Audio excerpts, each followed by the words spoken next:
Missing for the last 15 years. I lied about being a modern slave. With Banks's help, he attempted to smuggle huge quantities of harmful drugs into the UK.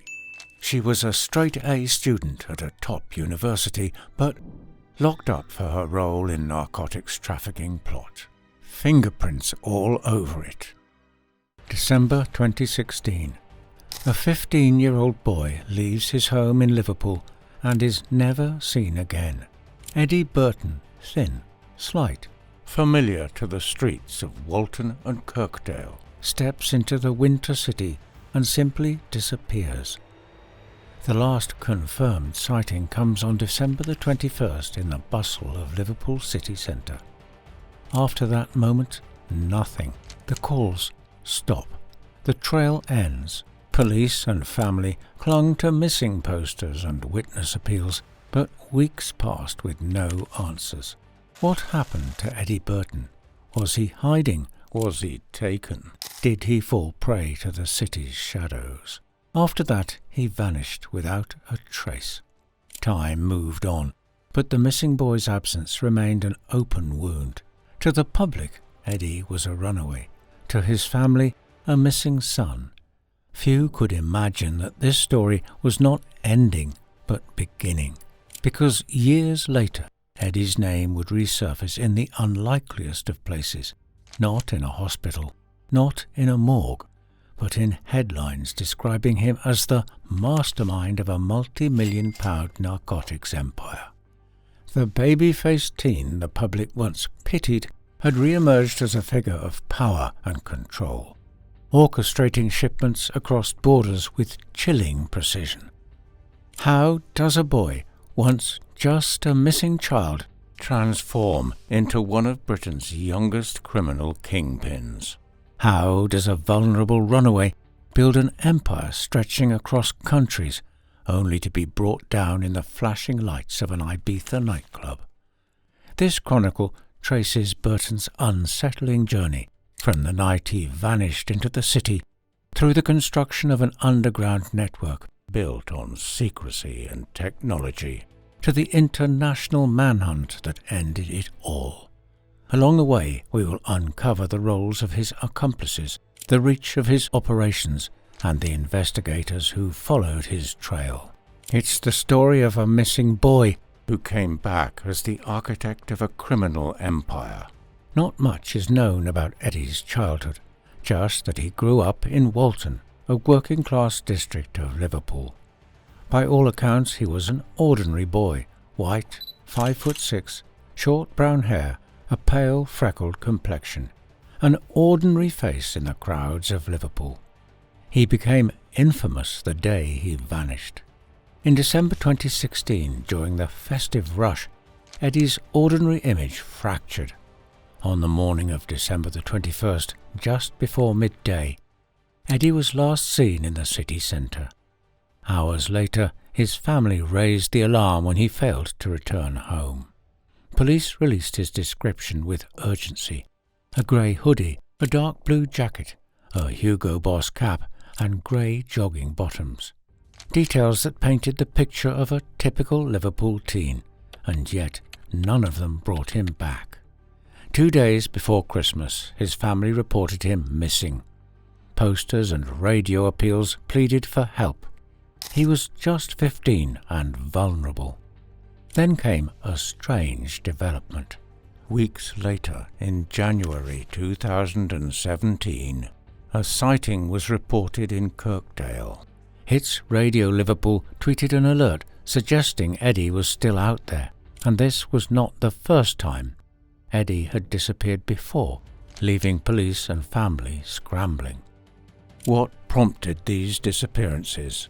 At the time, no clear answers emerged. One account put it bluntly: Eddie had slipped off the radar, perhaps couch-surfing or mixing with the wrong crowd. Nobody knew that years later, true crime documentaries would describe him simply: a kid who vanished, then reappeared as head of a £20 million narco operation. Behind the scenes, however, the path was already shifting. What Eddie did in those months away was never fully documented. But by early adulthood, he had formed connections that reached far beyond Liverpool. Police would later confirm that he relocated from the UK in early 2021 to mainland Europe. Unlike his first disappearance, this was no accident. This was deliberate, never the act of a vulnerable child.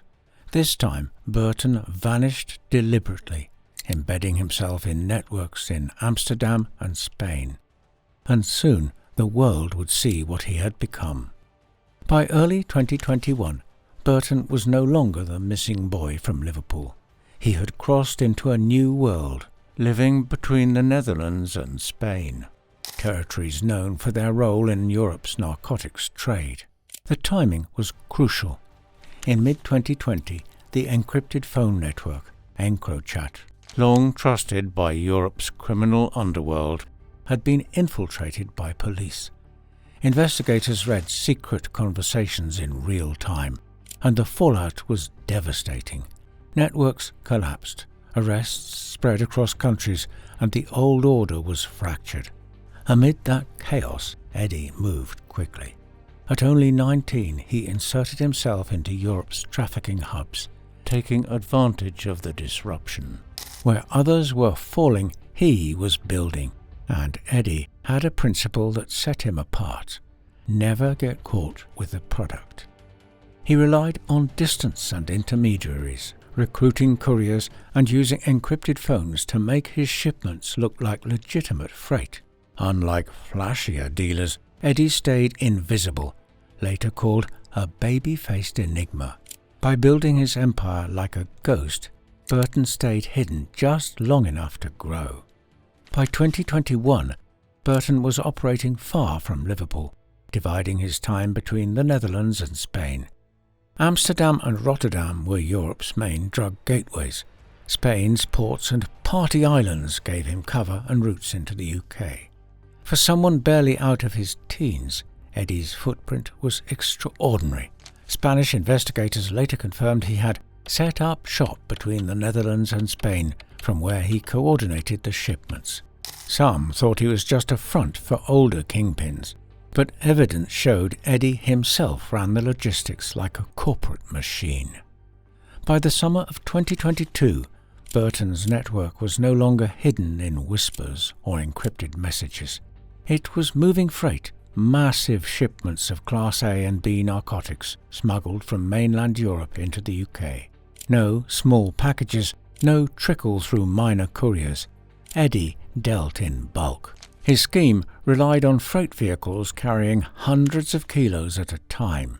Coke, illegal substances, ketamine, multi-million-pound loads, disguised among legitimate cargo, rolling quietly through the ports. On July 3, 2022, one of those trucks reached the port of Dover. At first it looked routine, a lorry bound for Britain. Then officers pulled it aside. Hidden in the cargo, officers uncovered 90 kilos of ketamine and 50 kilos of coke, which was worth £20 million. Some packages were tucked into ordinary boxes, others brazenly placed in a little shopping bag. Wrapped and labelled with logos like FMA and Rex, they looked almost manufactured for the underground economy. The sheer volume was staggering. The seizure alone carried a street value in the millions, enough to flood clubs, cities and entire regions of the UK. This was just one load. Evidence showed Eddie had orchestrated at least 2 such shipments that summer. By 23, he had scaled his operation into one of the most audacious smuggling schemes in the country. But when the packages were laid out, photographed by officers under stark lighting, one truth became unavoidable. Burton's empire was no longer a spectre in the system. It was now visible, tangible, and vulnerable. Just weeks after the first seizure, Burton's operation pushed forward again. On August 12, 2022, another lorry was intercepted at Dover.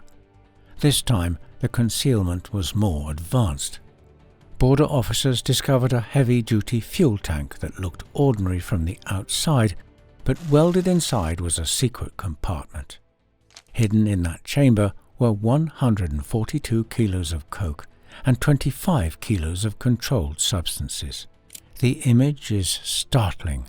Bricks of narcotics sealed in plastic, built into the very machinery of the truck. It was a tactic designed to outwit inspections, turning the vehicle itself into a smuggling device. The August load eclipsed the first. More coke, now heroin as well. Combined with July's haul, authorities had seized 307 kilos of controlled substances worth an estimated £24 million. In less than 2 months, Burton's network was exposed as an industrial-scale enterprise. At first, investigators could not be certain who orchestrated these shipments. Drivers are often caught, but they are rarely the masterminds.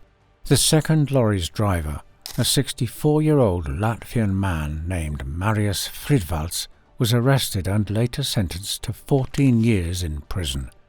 A courier, likely chosen for his trucking experience, he may not have known the full extent of what he carried or for whom. But inside the trucks, investigators uncovered more telling evidence.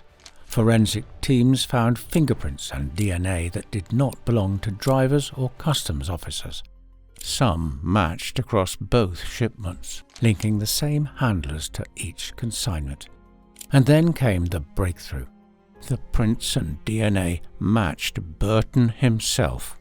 The boy who had once vanished into silence had now left his trace in steel and plastic. The young mastermind, so careful to avoid detection, had quite literally left his fingerprints on his empire. Finding Burton's fingerprints inside the lorries was a smoking gun. But it also raised a larger question. How had a 23-year-old from Liverpool placed himself at the centre of an industrial-scale smuggling network? Police soon gave the answer. Eddie was the orchestrator of the shipments, hidden behind encrypted chats. The National Crime Agency, Britain's equivalent of the FBI, took over the case as the scope widened across borders. As investigators dug deeper, the truth emerged. Eddie had been physically present in Europe during the loading of those consignments. His prints and DNA were there because he had literally handled the narcotics.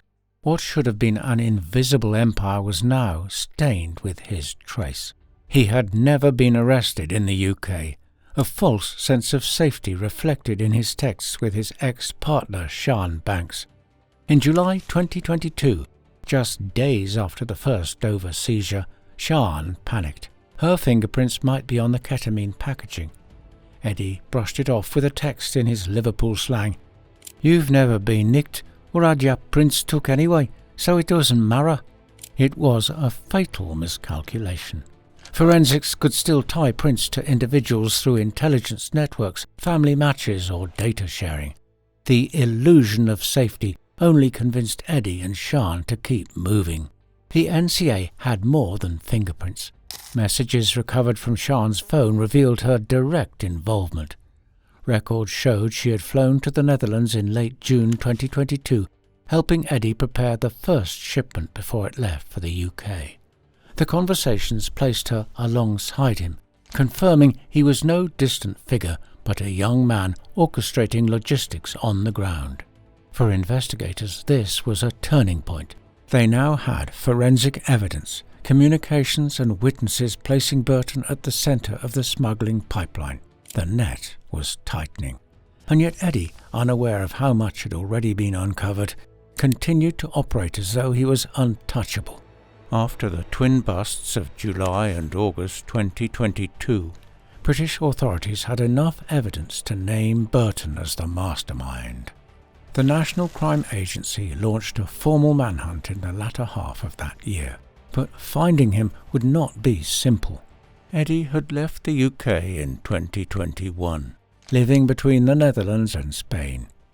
When the NCA began searching, he was nowhere to be found on British soil.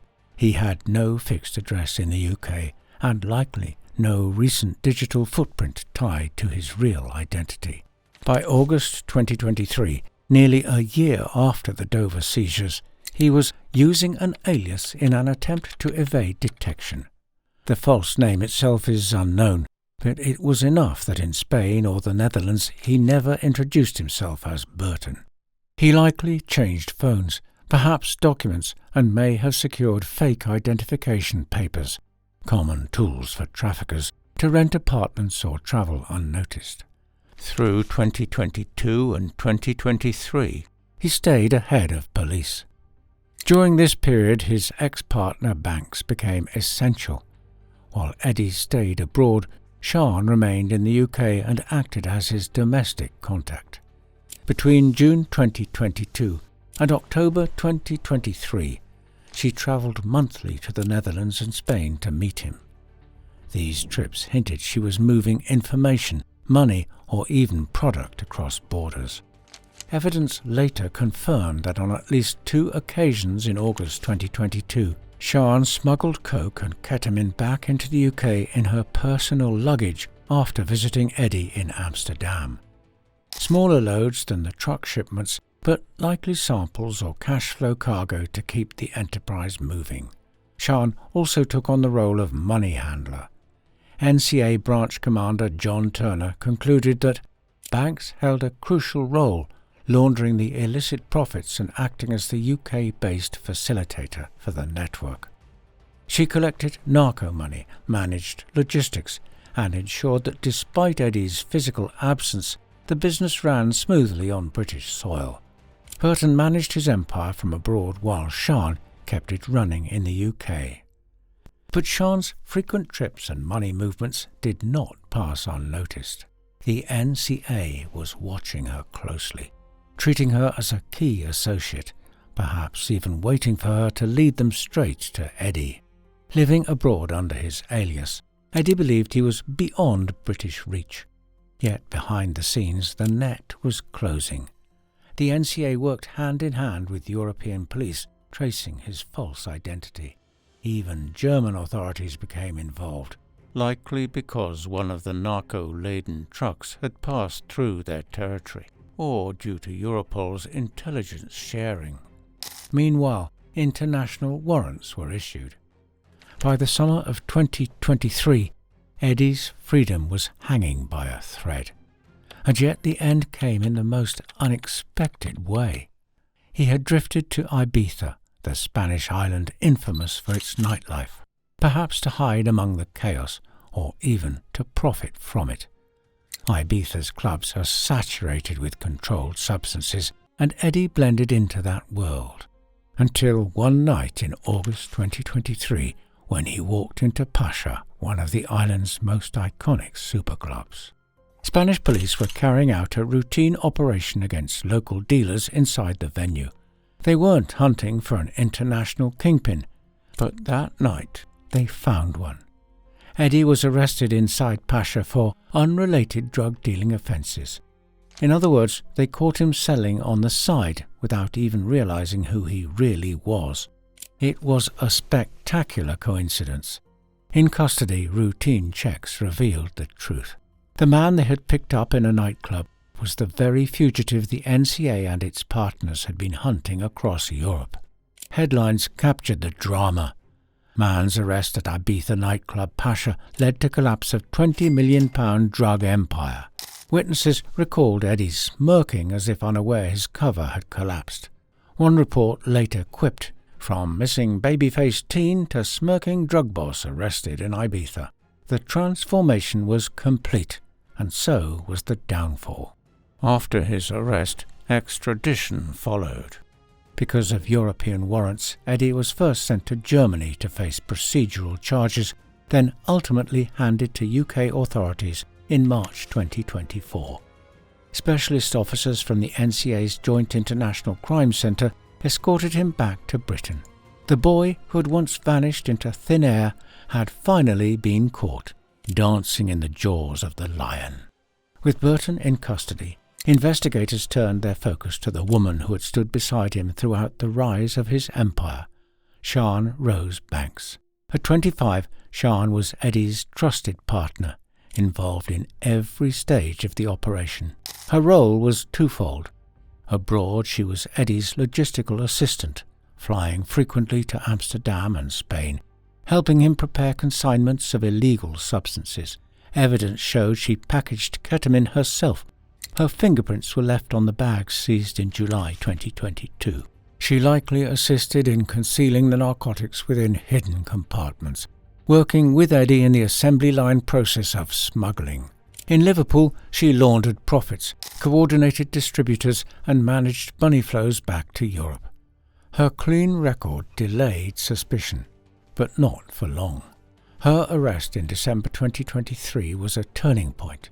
When agents seized her phone, it revealed chats with Eddie, including the chillingly casual fingerprint discussion from July 5, 2022. The messages showed not only her complicity, but her active role in preparing shipments and covering their tracks. She also ran a COVID-19 travel document scam during the pandemic. This fraud painted her as someone willing to exploit any opportunity, large or small, to make money and keep the enterprise moving. But Sian wasn't the only associate. Beyond her and Eddie, at least one other figure stood out. 64-year-old Latvian driver Maris Fridvalds, arrested after transporting a shipment in August 2022. And while suppliers, engineers and distributors remain unnamed publicly, Spanish reports confirmed that Burton's conviction was part of a wider set of prosecutions, indicating others in his network were caught as well. Still, the true leadership was clear: Eddie as mastermind, Sian as deputy. By the time Eddie was extradited in March 2024, Sian was already behind bars. Facing overwhelming evidence, both chose to plead guilty. Eddie admitted to 4 counts of importing Class A and B narcotics. Sian, after initially denying involvement, changed her plea at the start of her trial in February 2025. She admitted guilt to 7 offences, including narco importation and money laundering. The last-minute plea spared her a trial, a likely tactical move in hopes of leniency. By then, Eddie and Sian were described as ex-partners. The pressures of arrest, looming prison sentences, and betrayal by their own evidence had fractured whatever bond once existed. Once a couple who built an empire together, they now stood separately, each seeking to mitigate their fate. As NCA Branch Commander John Turner put it, Burton, with Banks's help, attempted to smuggle huge quantities of harmful drugs into the UK, believing he could operate with impunity overseas. Banks held a crucial role, acting as the UK-based facilitator. He reminded the public that even without guns or violence, their crimes were far from victimless. Their heroin, coke and ketamine they trafficked would have fueled violence, addiction and exploitation across communities.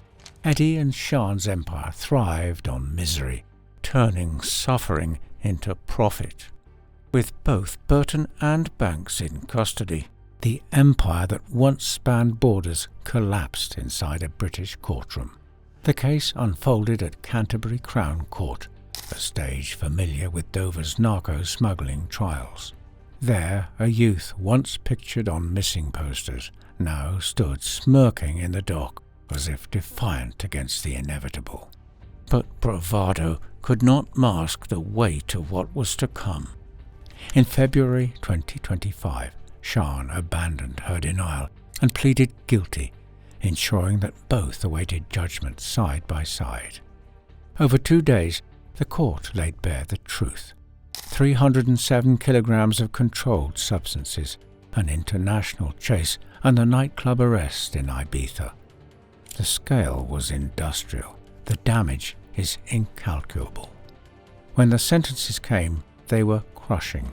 Burton was handed 24 years in prison, a punishment that will keep him caged until middle age, a stark reminder that the law treats underworld kingpins as destroyers of lives, no less than violent offenders. Sian, charged with 7 offences from importation to laundering, received 5 years in prison for offence, enough to keep her behind bars well into the 2030s. Police claimed victory. The NCA declared that by stopping those shipments, they prevented untold violence and addiction from flooding communities. Their message was clear. Eddie and Sean thought they could operate with impunity, but international cooperation ended their dream. Yet beyond the official statements lies the disturbing reality. A boy, lost at 15, reappeared as a self-made kingpin. A young woman with no record became his deputy in crime. Together they moved hundreds of kilos of poison across borders. Together they fell. And so, as their cells close each night, questions linger like shadows. How does a missing child transform into a smirking villain? How many others vanish only to resurface in darker worlds? And in the silence of prison walls, will Burton ever realize the greatest horror of all, that the boy who was once searched for was found only when it was far too late?